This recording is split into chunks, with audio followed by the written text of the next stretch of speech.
Assalamualaikum warahmatullahi wabarakatuh. Salam sejahtera, salam jumpa kembali. Nah, ini teman-teman, aneka jenis bambu unik yang ada di dalam pot atau masih keadaan hidup. Tapi bukan bambu ini yang akan saya bahas.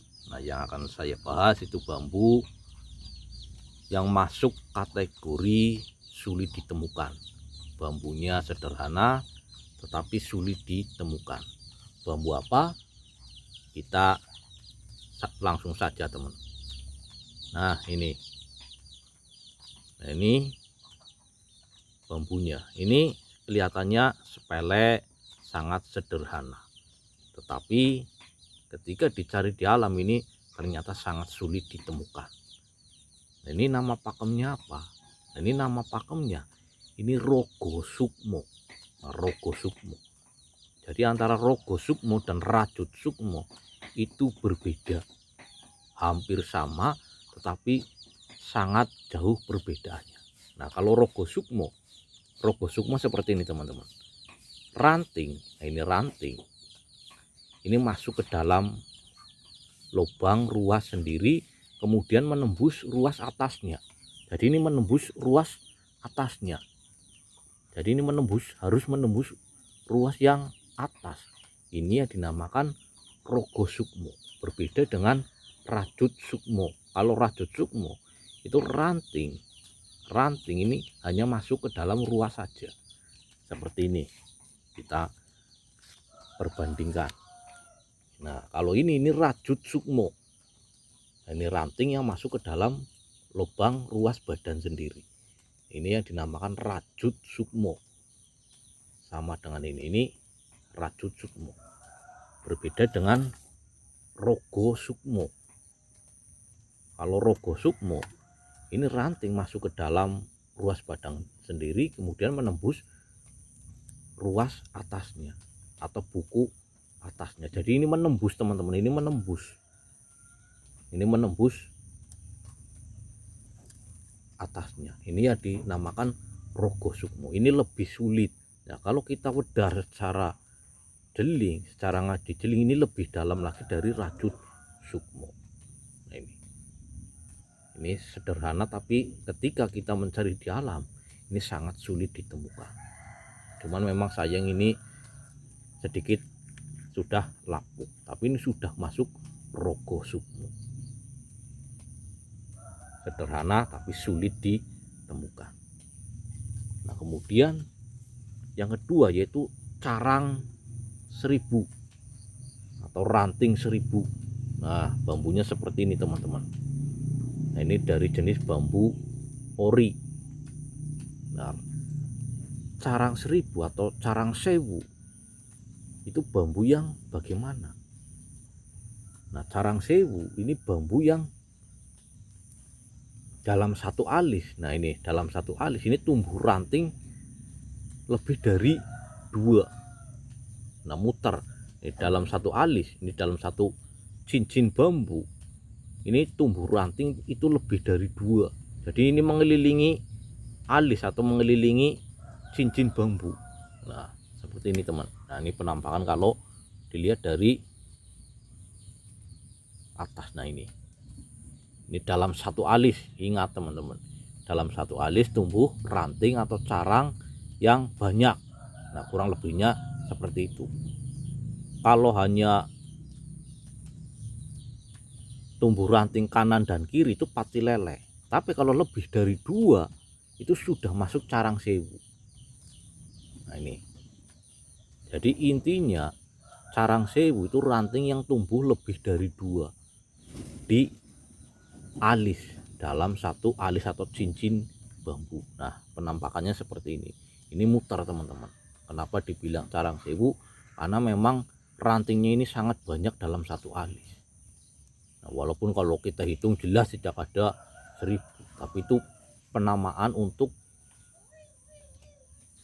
ranting yang sangat banyak dalam satu alis, yaitu carang 1000. Nah, ini bersap ini 1, 2, 3, 4. Nah, ini 4 sap. Ini dari jenis bambu ori.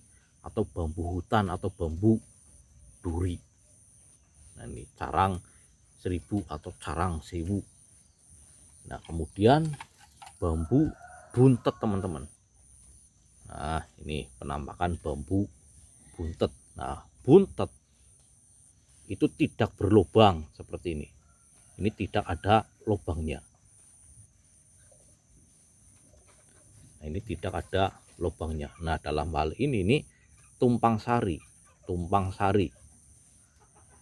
Jadi ini kalau normal ini dua ruas. Kalau normal tumpang sarinya ini panjang, ini 2 ruas. Nah, ini bambu buntet atau bambu buntu, bambu yang tidak mempunyai lubang. Nah, buntet atau buntu seperti jalan buntu itu sudah tidak ada jalan lagi, atau bumpet, rapet kalau bahasa Jawanya. Nah, ini sangat sederhana tetapi sulit ditemukan, bambu buntet atau bambu buntu. Jadi buntet atau buntu jelas tidak ada lubangnya. Nah, kemudian bambu buta teman-teman. Nah, buta. Nah, penampakannya seperti ini. Nah, pasti kalau tidak dikasih keterangan pasti bingung, bambu buta itu bambu yang bagaimana. Nah, bambu buta itu bambu yang tidak mempunyai mata tunas atau ranting. Jadi seperti ini nih teman-teman. Normalnya alis atau cincin bambu itu harus ada mata tunasnya atau rantingnya, sedangkan ini tidak ada sama sekali. Ini semuanya ini buta atau tidak mempunyai mata ranting. Walaupun hanya mata itu harus dihitung teman-teman, karena mata itu ranting yang belum tumbuh atau bakalan ranting. Nah, seperti ini nih. Ini full tidak ada mata tunasnya. Nah, ini full buta. Nah, kalau kita hitung ini ada banyak ruasnya. Nah, dari bawah ini tumpang sari, atasnya tumpang sari, atasnya lagi ini tumpang sari. Nah, ini kalau bambu normal ini bisa 2 meter lebih. Nah, ini namanya bambu buta, bambu yang tidak mempunyai mata tunas atau ranting. Nah, seperti ini teman-teman. Normalnya bambu ini pasti mempunyai mata tunas atau ranting. Mata tunas itu ranting yang belum tumbuh.